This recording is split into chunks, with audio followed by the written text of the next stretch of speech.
Hello সবাইকে, আশা করি সবাই অনেক অনেক ভালো আছেন। সো আমাদের প্র্যাকটিস নোটসের আজকে একটা ফেক আউট এন্ট্রি স্ট্র্যাটেজি দাঁড় করানোর চেষ্টা করব। আপনারা যারা আমার প্রিভিয়াস এপিসোড যারা হচ্ছে এসএমসি কনসেপ্ট নিয়ে একটা ছোট্ট video supply and demand zone থেকে কীভাবে কাজ করে অ্যান্ড সাপ্লাই অ্যান্ড ডিমান্ড জোনে 4টা ক্রাইটেরিয়া আমি এক্সপ্লেন করছি, ওই ভিডিওটা দেখে আসেন নাই, প্লিজ দয়া করে ভিডিওটা দেখে আসবেন। তাহলে আমি এই ভিডিওতে যা এক্সপ্লেন করছি নতুনদের জন্য তারা খুব ইজিলি বুঝতে পারবেন। সো প্রথমত প্রাইস আমার কী করলো, ওপর থেকে নিচে আসলো। সো আমাদের স্ট্রাকচারটা ছিল, আমাদের যখন প্রাইস ওপর থেকে নিচে আসে সেটা কি হয়, সেটাকে আমরা ইংলিশে কি বলতে পারি, ড্রপ, রাইট? অ্যান্ড প্রাইস যখন এভাবে পাশাপাশি একটা রেঞ্জের মধ্যে চলতে থাকে, যেটার আপার চ্যানেলটা কী হবে রেজিস্ট্যান্স অ্যান্ড ডাউন বেসটা যেটা হবে সেটা হবে সাপোর্ট, রাইট? তাহলে এই যে আপার রেজিস্ট্যান্স অ্যান্ড লোয়ার সাপোর্ট যেটা একটা এরিয়ার মধ্যে চলছে বা একটা চ্যানেল মধ্যে চলছে, সেটাকে আমরা কি বলবো, বেস। তাহলে drop and base clear, right?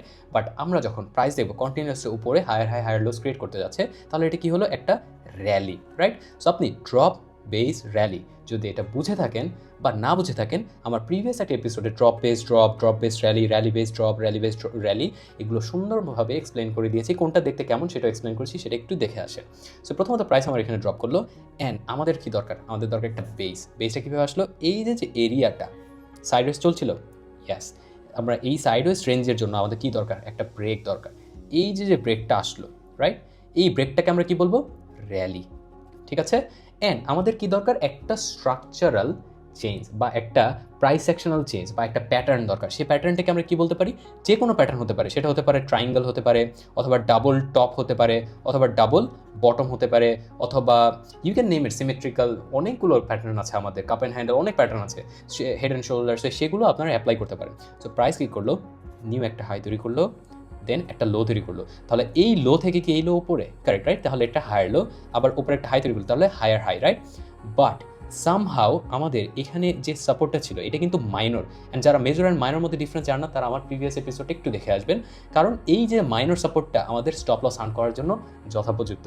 So আমরা যারা এখানে লং করবো, আমাদের কিন্তু ফেক আউট দিয়ে এখানে স্টপ লস হান্ট করে ফেলবে, অ্যান্ড আমাদের অ্যাট লাস্ট যে ডিমান্ড জোন ছিল, সেই ডিমান্ড জোনের মধ্যে আমাদের এন্ট্রি পজিশন হয়ে যাবে। কেন?